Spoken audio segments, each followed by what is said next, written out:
you are competing with others. So where is the value differentiator? Like, why you? Hey friend, welcome back. I am Tyler Sumala, the host of Growth Detect, but that is Marc Spector of Spector Companies in New York City. They are a multidisciplinary architecture and interiors firm of more than 40 amazing team members with work spanning the globe.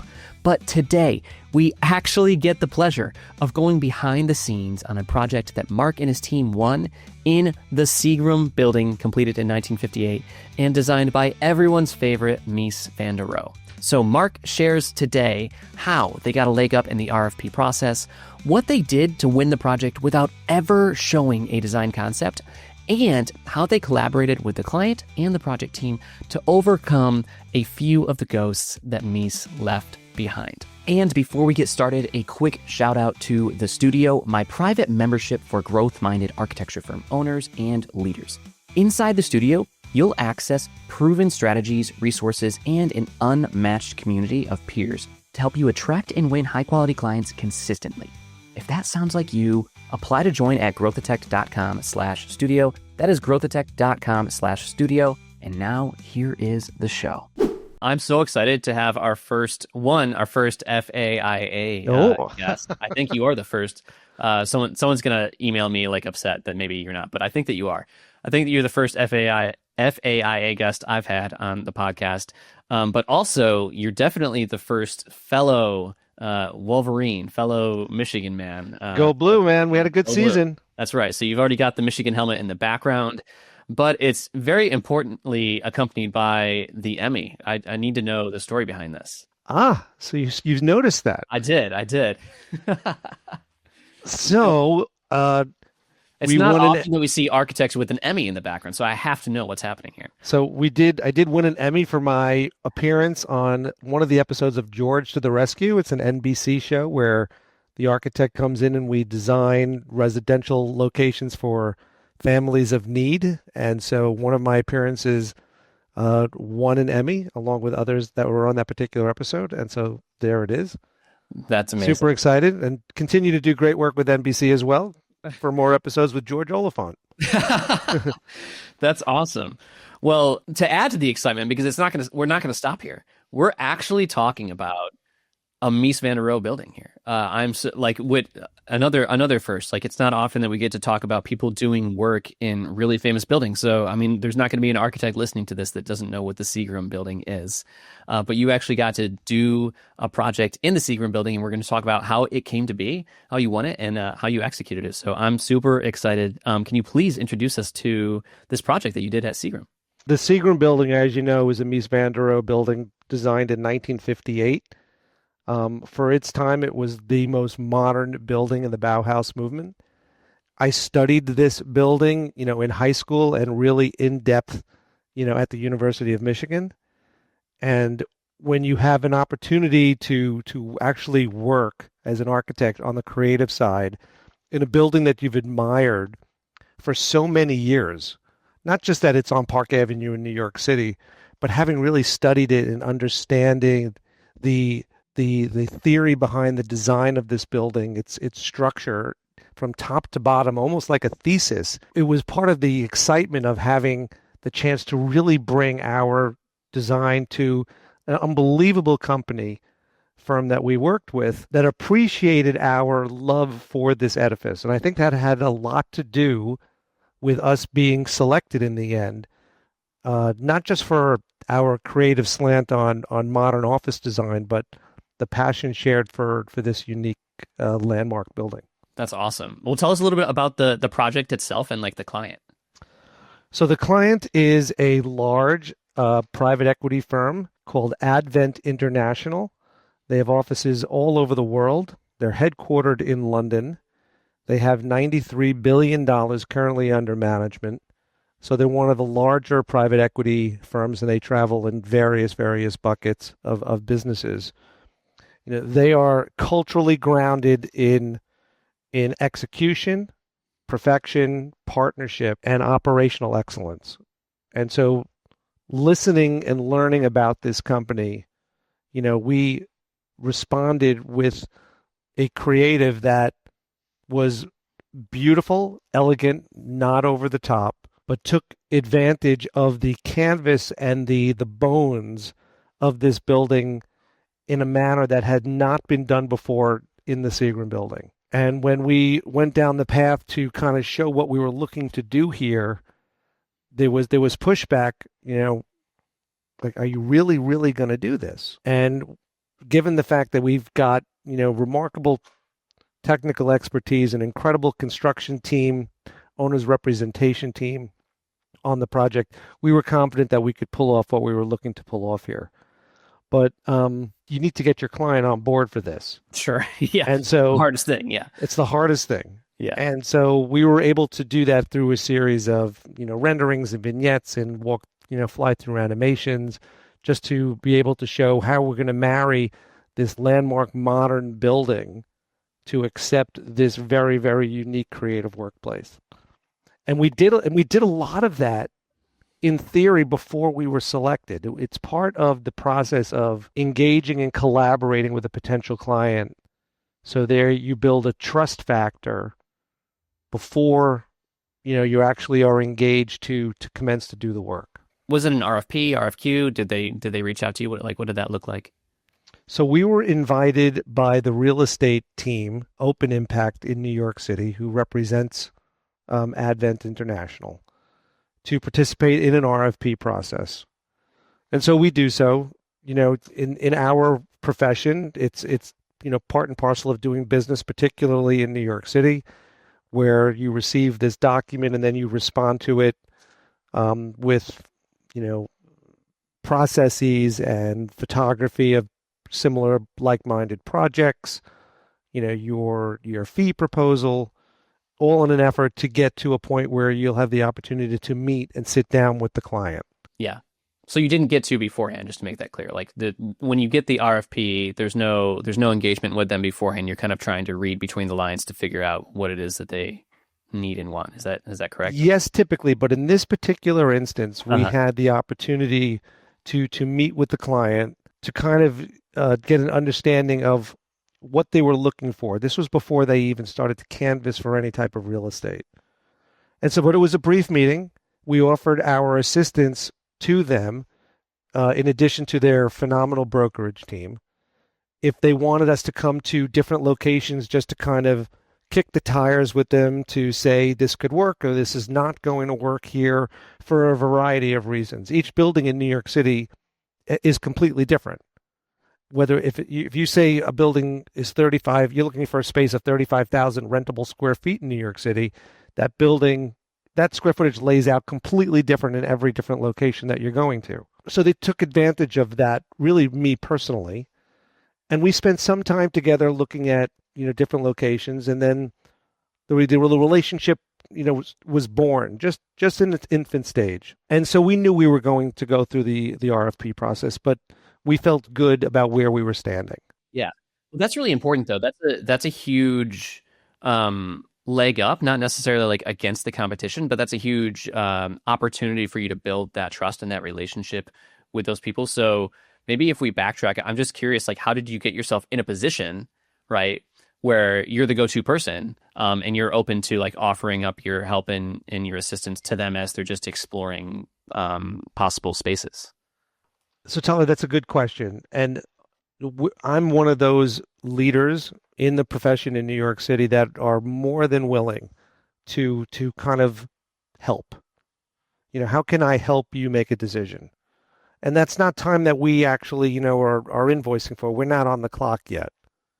It's all a matter of goodwill, and we want to support the brokerage community and what they're doing. We want to support the owner's representative project management community and what they're doing to ensure that the client that they're representing at the time, and granted, we're not part of the team yet, we want to make sure that opportunities and buildings that they're looking at make sense from our perspective.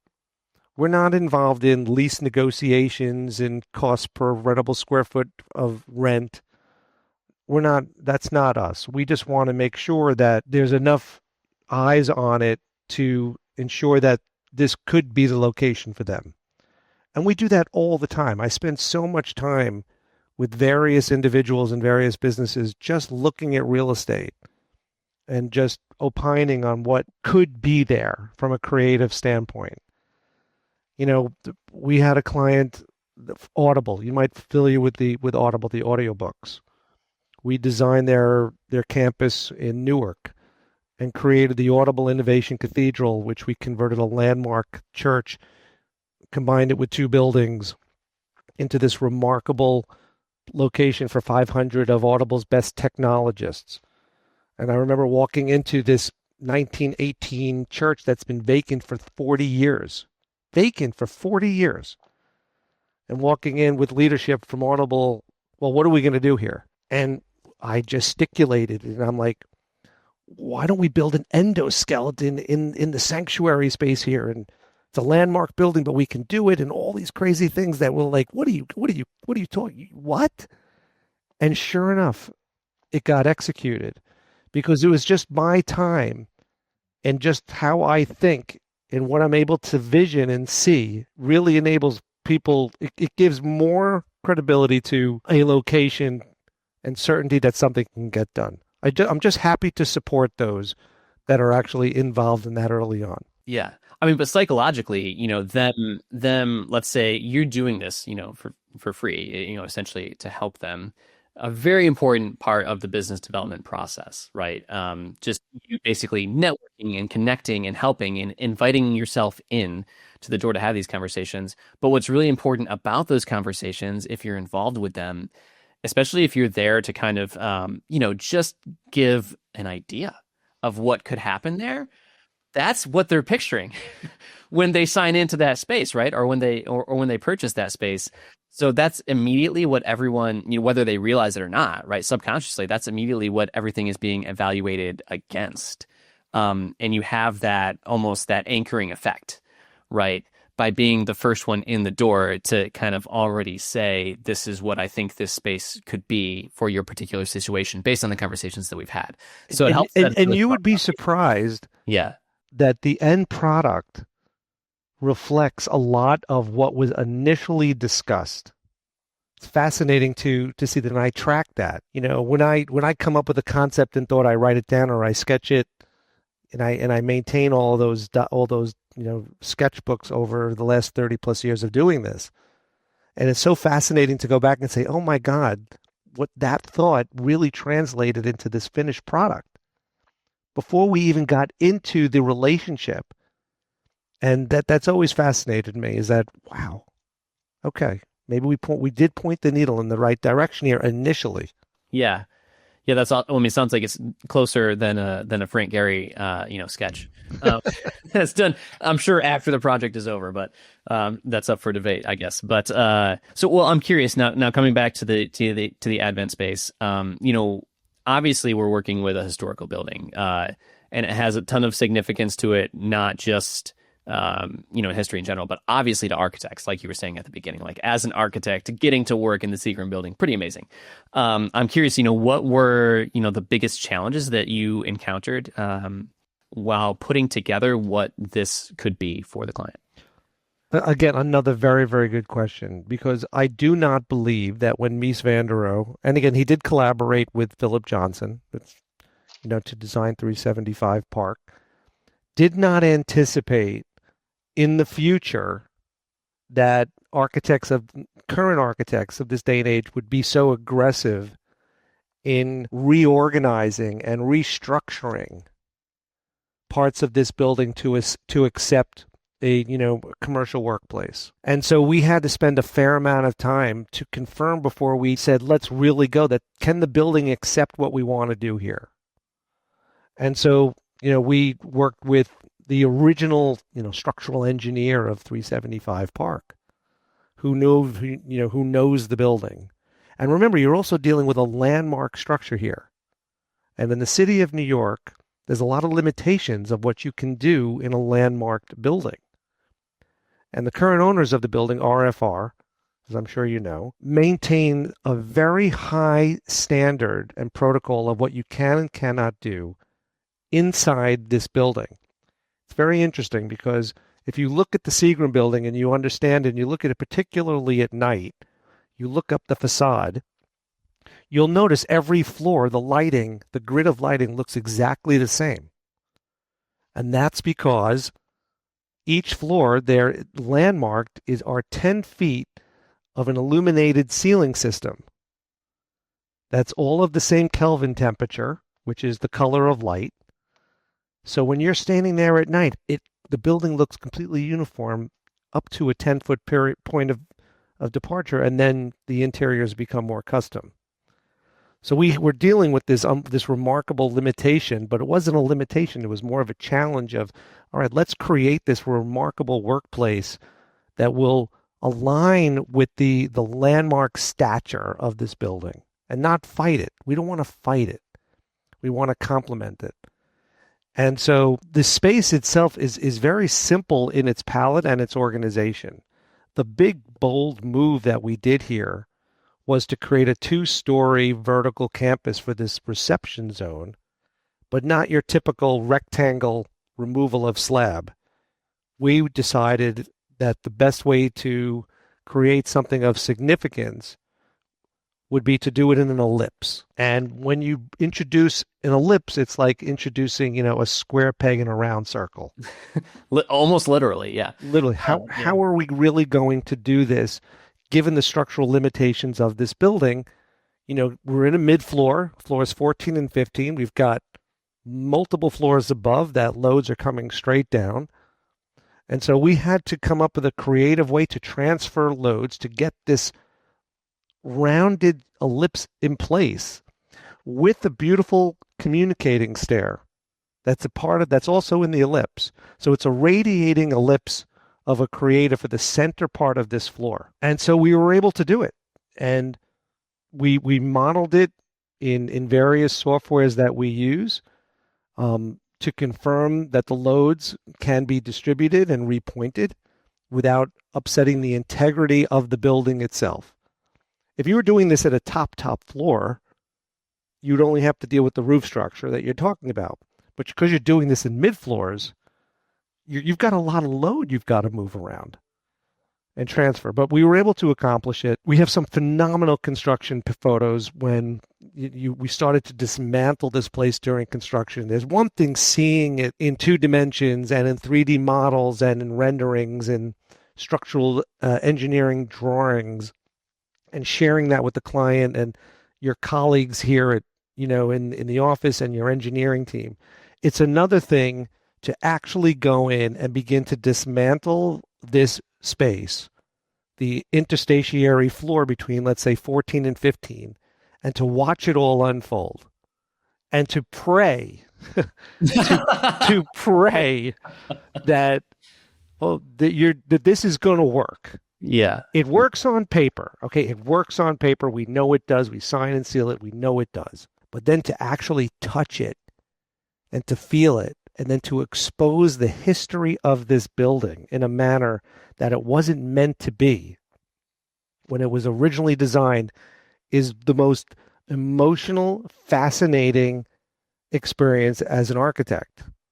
It's kind of like why we do this.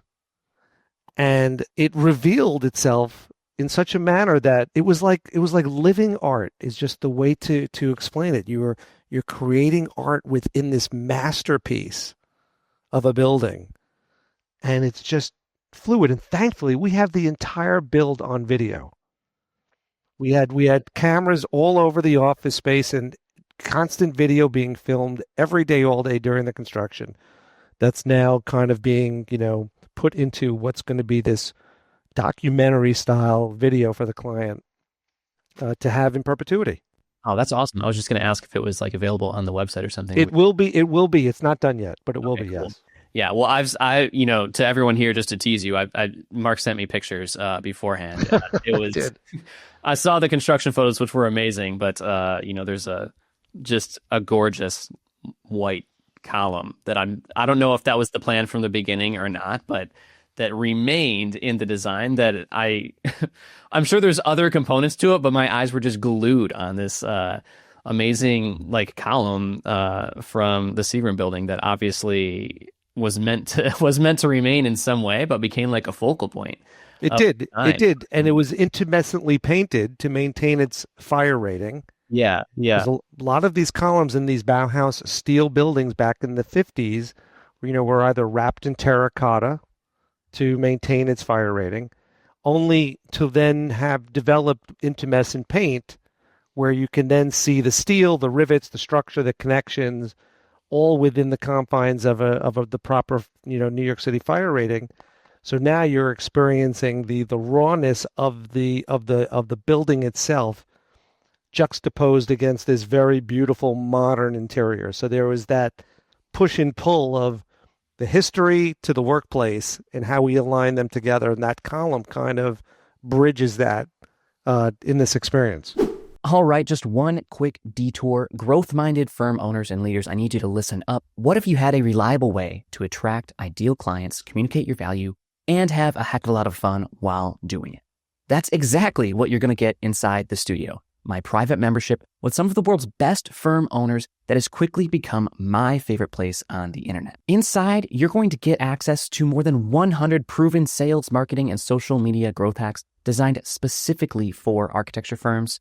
You'll join our live growth workshops, walking you through marketing and sales strategies step by step, and also our live solution sessions where you can get real-time feedback on your challenges from your peers, plus, of course, unlimited 24/7 access to a community of firm owners sharing what's working for them right now. Plus, courses, templates, tools, and so much more. There's honestly just too much value to capture right here. So if you're serious about investing in your growth and accessing exclusive strategies, then please apply to join us at the studio by going to growthatect.com/studio. That is growthatect.com/studio. I cannot wait to meet you. All right, back to the show. We're in the RFP process, right? At this point, you have this pretty wild idea, I would argue. How are you, you're a finalist, you're trying to, win the work in some way. How are you presenting this idea to the client? Like, how are you tying it back to what they want and what they need? Well, it's another very good question. So when we respond to an RFP, we're providing, again, all of our credentials, a lot of our experience, in the space, our understanding of the building. All of those are critically important to gain trust and confidence between owner and architect. We rarely do creative to the client and that space in response to an RFP because we do not yet have the benefit of the interaction, the partnership, the collaboration of what do you want? What are your goals for this space? We don't know enough about you personally yet to respond effectively. You're not utilizing our brand to its potential. If I come out of the box during an interview and share with you a possible look and feel, it's actually doing a disservice to you. And it could get you dismissed from the process because they may not like what they see, but it also could say, all right, this firm took the time to possibly generate a thought of what could be. Maybe we like it, and maybe that's why we select. There are many firms that do a tremendous amount of work without, again, that collaborative partnership in place just yet. We're just one of those that, bring us on board, put us on the team together, and you will get 1,000% effort from us to achieve your goals. And we made the decision to go that route. So our expertise was in the building, our expertise was in the financial services space, understanding the latest work trends, for 2024, 2025, full understanding of cost of construction, recommendations of all different consultants, and even, participating in the interviews if they wanted us for the construction management team. We're grateful that we had a fantastic owner's rep and brokerage team on this project at the very, very beginning, who really guided the client. The client needed to be guided in a manner because their expertise is private equity, not necessarily design and construction in New York City. Our expertise is design, but the project management team, again led by Gardner Theobald, did a really, really, really terrific job here on behalf of Advent, and really just championed the ship, shepherded the whole team, through completion. And it was a good experience. That's awesome. So if I'm understanding it correctly, it sounds like you essentially you didn't present any design necessarily or concept in the RFP process. Instead, you leaned heavily on the expertise and knowledge that you bring, and you were able to leverage that to win the project. And then after that point, you were able to have a very collaborative process to bring this together. Am I understanding that correctly? Exactly. Yeah. We shared a lot of work in the financial services space, private equity, hedge fund, commercial banking, in all different buildings throughout New York City, of all different looks and feels. Because again, Spector's work is uniquely branded to the client specific. And we spend a tremendous amount of time in developing that experience. We hold these workshops once we're on board to get a clear direction to what the client's brand is. The processes are the same for all of us: design, documents, construction. We'll get from A to Z. It's not a straight line. It's this to get there. It always is. But because we're so focused on the uniqueness of each brand and each personality and each nuance of each client, we spend that time. So part of the pitch process, and I never like to call it a pitch, but effectively that's what it is that you are still selling yourself, you know, offering your services as a professional. It's an offering. It's an offering, exactly right. And you are competing with others. So where is the value differentiator? Like, why you? Mm-hmm. A lot of that is that, we get very personal and we get very intimate with the client, very early on. And we have to kind of show how we do that as a designer to those on that may not necessarily understand it or claim they even need that. A lot of times we hear, well, I know how many offices, I know how many workstations, I know I want a cafeteria, few conference rooms, a boardroom. I'll say, okay, but that's a program, a basic program. But where does what experience are you looking for your team members, yourselves, your clients, visitors, everyone? What do you want them to feel? And we've kind of put together a very easy presentation of that's digestible during a presentation pitch, so they understand that service that we provide as a part of our overall offering. Yeah. Well, this is so related to something that I talk about all the time in like sales training with architects, which is that just don't ask those program questions, right? You don't want to start off with, how many units are you looking for? What do you need? Like, what are the, you need X number of offices or something. And there's a few reasons for that, right? One is because they're going to change their mind about 20 times anyways after what they tell you. So you definitely don't want to like go based off of that. The other reason is it assumes that they know a lot more than they do, right? Like they're not the experts. You're the expert. What you need to understand, to your point, is what do they want? Like, what do they want the space to feel? What problems are they looking to solve? What's the outcome that they need, even from a like productivity standpoint across their team? Like that's what you need to understand, and you can help them to develop what that program is based on those needs and those outcomes and those goals. But you don't want to do it the other way around, because that's how you get into these messes, right? Of like just endless change orders, clients changing their minds all the time, difficult client relationships, frankly. And so doing it the way that you're talking about, which is a much more qualitative approach, right, to the collaboration and to what their needs are, it's harder to sell, I guess, in a sense, right? Because you have to your point, like, I already know what I want. Here's what it is. But you have to, fall back to understand what those challenges actually are and know that the long-term benefits of that are huge and tremendous. Yeah, it's very interesting because during the experience strategy workshop, and that's kind of how we define this early body of work, is there's no pen to paper.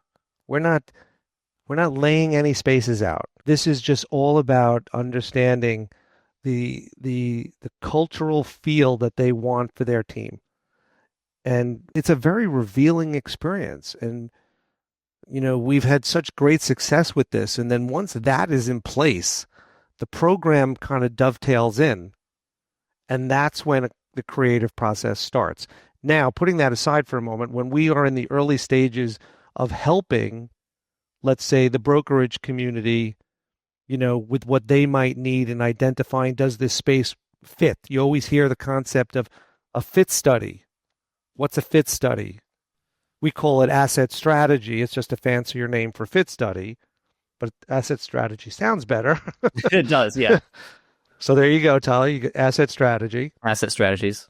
We're given a basic program, which, how many offices, workstations, conference rooms, file storage, amenity spaces that are desired, just a bucket of program, no experience. Does this work in this building? And so we do those, as I said earlier, very frequently, just to, give confidence that the space that you're looking at on a rentable square footage basis does work for that program. So, and that's super helpful to the client. They feel like, all right, I could make this work. Yeah. Well, there's different phases, I guess, depending on where the stage is at. But like you're talking about a very early phase, right? This is to get them to commit to a space, which is different than getting them to commit to the design concept. Well, it's even earlier than them committing to a space. This is when they've decided to hire a real estate broker, maybe even a project manager, and they want to get an understanding of the market of all these different buildings that they're considering. Their lease expire, we call it lease X, but lease expiration at that point probably is 18 months to 2 years out. So they're starting their real estate review early enough where, we can provide that added service of, okay, let's see what you're looking at, just to say, let's narrow the buildings down to 5 at a certain point, and then begin to, get hard with it. Advent was the same way. When we were, brought on board, the real estate still was not yet selected. And so we were doing significant asset strategies, against 5 or 6 buildings concurrently of different layouts, different core locations, different parts of, let's call it the Park Avenue corridor, to assist the brokerage community and the owner to, let's say, okay, we're between 2 buildings. Seagram is one of them. Now let's really see what this is going to look like here. What can we do here? And when we developed the idea of this 2-story vertical campus, because they got 2 contiguous floors, that was what sold them to decide to proceed forward with the lease. Okay, that's awesome. I mean, you said something important. I forget. I did? Wow. Well, you said something important. Oh my God. We Tell my people that. Only 40 minutes into the call. No. You said you were talking about the what did you call it? The strategy execution thing? The experience strategy? Yeah, experience strategy. So you talked about how that's typically a really revealing experience. And I think that's important because I think something I always preach is that when you're having these discovery conversations, let's say like before the project is one, you're talking about it after, but like literally when you're meeting with a potential client for the first time, this depends, of course, on the scale of your projects, but you want to get them into what I call like a therapeutic position, right? Where they're essentially venting to you about what these challenges are, why they want to get the thing that they want to get, what problems they have, how their life or how their work would be different if these things did happen. Mm-hmm. And it sounds like that's exactly what you're doing in this, strategy experience, like meeting. It's all about the why. Yeah. Everything's about the why very early on. Why do you want to do this? Once you get the why covered, this is how we're going to do it. These workshops sometimes take place in large town hall meetings if the firm that we're working with, company that we're working with wants to involve everyone, which we sometimes think is also a remarkable experience when you're doing this with possibly 50 to 100 people initially versus, let's say, leadership of a smaller group that's kind of making decisions on behalf of their team. And it's 2 different approaches, by the way, when you're dealing with a larger group than a smaller group. But the essence of pulling information out of someone similar to like as a therapeutic conversation, you would be surprised, what is actually said, and it's very personal to them, because what ultimately happens, Tyler, and where you've realized that you were successful when the project is finished, is that all the stakeholders that participated in the process all felt good about moving in and having something to have said about the creative that was established. Well, I said that that wall should be blue, and that wall is blue. So, wow, they listened to me. And from a cultural standpoint, that's all you can ask for is to have that. And so we strive for that. And so I base my success on two metrics only, not the awards that we may win or any of that stuff. No, two metrics. One is Except that for we, Emmy, right? well, No, I'm just kidding. Emmy's still there. Yeah, She's right there. Emmy's health. They're She's great. right there. Emmy's Yeah. helpful. Or two metrics. One is the client happy with what was delivered? Was it a good experience? But in the end, is the client happy? Is their team happy?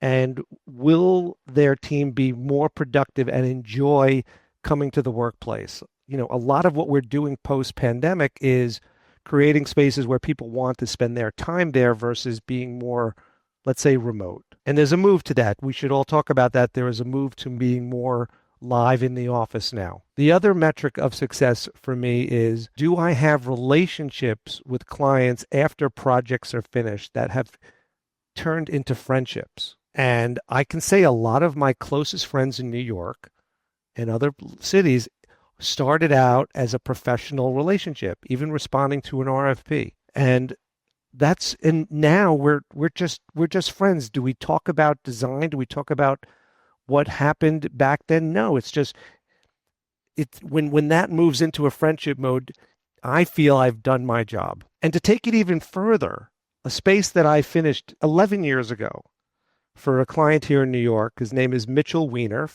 from Forest Solution Groups. We became friends. Our wives became friends. And I introduced his son to my daughter, and they got married. No way. So we had a wedding in August of 2024 of what started out as a business relationship through an RFP. And so I look at that as one of my greatest stories of success. That's Is the best that design of all time, right there. our kids got married, and that is the greatest design of all time. That's amazing. That reminds me of two things. One is that something that happened at my wedding with my wife and I. We're coming up on our 11th anniversary here, but when we were married, my best man and the woman that caught my wife's bouquet got married. Wow. Yeah, So very similar. pretty good, not bad, Pretty not good. bad, Look, like we- exactly how it should happen. We've done our job. That's right, we did it. We did it. But the other thing that reminds me of is, what you were talking about in terms of the client feeling, involved, like they participated in that process, is the IKEA effect, which is a hilarious way to think about it. But one of the reasons to IKEA's success is the thing that annoys you most about IKEA, right? Which is that you have to put everything together. But the fact that you have to participate in the production of this thing that's going to be in your home is also the same reason why you keep going back to IKEA and why that IKEA furniture stays in your home for so long, because you had to put the energy into it and you feel like you participated in that outcome. And that same thing happens with those architecture projects, right? Even if it's small, like you said, a blue wall, just the smallest detail, them feeling like they got to participate in the creation of that space is enough to give them that, feeling that pride, right? In the end result. You just hit it. I think it's pride. Yeah. Pride of ownership in a partnership on both sides, on all stakeholders, by the way. And I'm very much a person that likes to share the wealth, so to speak. So whenever I talk about projects, I don't talk about it as a person that did everything, because I'm nothing without the team here at Spector that is executing alongside myself on our design side and our technical project architects and our interior designers. We're so fortunate to have remarkable talent here at the firm that some have been with us for over 40 years. We're in our 60th year of doing business now this year. 2025 is our 60th anniversary. And we're so proud of what we've built here for them, with them. And, I'm nothing without them. and the teams that we get to work with on the engineering side and on the consultants side and construction management. And we were fortunate enough to work with a company here in New York called TriStar Construction that built Advent for us, who just their attention to detail was aligned with ours. But you had an owner that embraced all of this, and that, to your point, that wanted to participate. The senior executive from Advent, who was based in Boston, was in New York every week for 2 years while we did this, and then located here during the last several weeks of the construction. So that's dedication, not just to your organization, but that's just a love for this process. And when you get to feel that collectively with so many people, there's absolutely nothing more rewarding. Yeah. The way that we would say that as Michigan grads is the team. The team. Bo That's right. Schembechler. Bo That's Schembechler. right. All comes back to Bo always. I want to think about these the lessons and the takeaways for the listeners, but there's one I want to bring up based on something that you were just saying, which is because what's the size of Spector now? I mean, Spector Group is relatively large, right? So Spector, we're 40 plus here. Now we have really remarkable partnerships around the world for our various projects in different markets for what we need. So we like to say we can, ramp up to 350 overnight if need be. But we've got a very good core here, so we're pleased with our size. Yeah. And you've built a longstanding business, but you were talking about the importance of relationships and those metrics for success, right? Are they happy in the space, but do you have a personal relationship? And would you consider that client to be a friend afterwards? And I think that is so important. Let's just talk about it, we'll take the personal part out of it, but let's talk about it from a business development standpoint, right? Like literally from a business development standpoint, to be maintaining contact in relationship with people that are familiar with your work and how you work is so important. And that's how you get those compounding effects when you're actually building and growing a business so that you can say what you said. It's been, we're about to celebrate 60 years here with the business, and we have an amazing reputation. And that's how you get in the position that you're talking about, where you can go and meet with clients before they even become clients, right? Before there's even an RFP process in place. It's by building those relationships and maintaining them, not for the sake of business development, right? That's not why you're doing it, I don't think. You're doing it for the personal relationships, but the benefit of that, the long-term benefit and the long-term compounding benefit of that is massive. It is. It's immeasurable. It is, and I'm fortunate enough to be in this great position with so many friends that that have started out just as clients. And you're right, it is a Doppler compounding effect, because you're always hearing, "Hey, I'd like you to I want to introduce you to X." Someone is looking at this, and it's every day.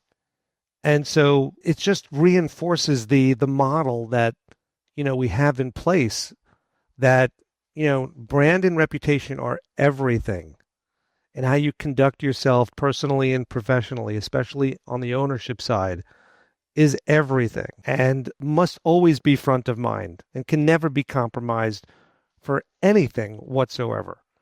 Look, we'll negotiate fees against competition, but the competition are our colleagues. They're our friends. We all know each other. We've been working together in this profession, this beautiful profession, for so long. And so there's a camaraderie that's been built amongst all of us, which is, I think it's lovely. I enjoy that. Do I enjoy competition? Yes, no doubt. Is there a reason why we're selected over others? Yes, there's a whole value prop. Every firm can say that, as they should, because they have brand ownership. But the profession at large here in New York is so strong and is filled with remarkable talent in all different disciplines. And I find it's a privilege just to be a part of it here.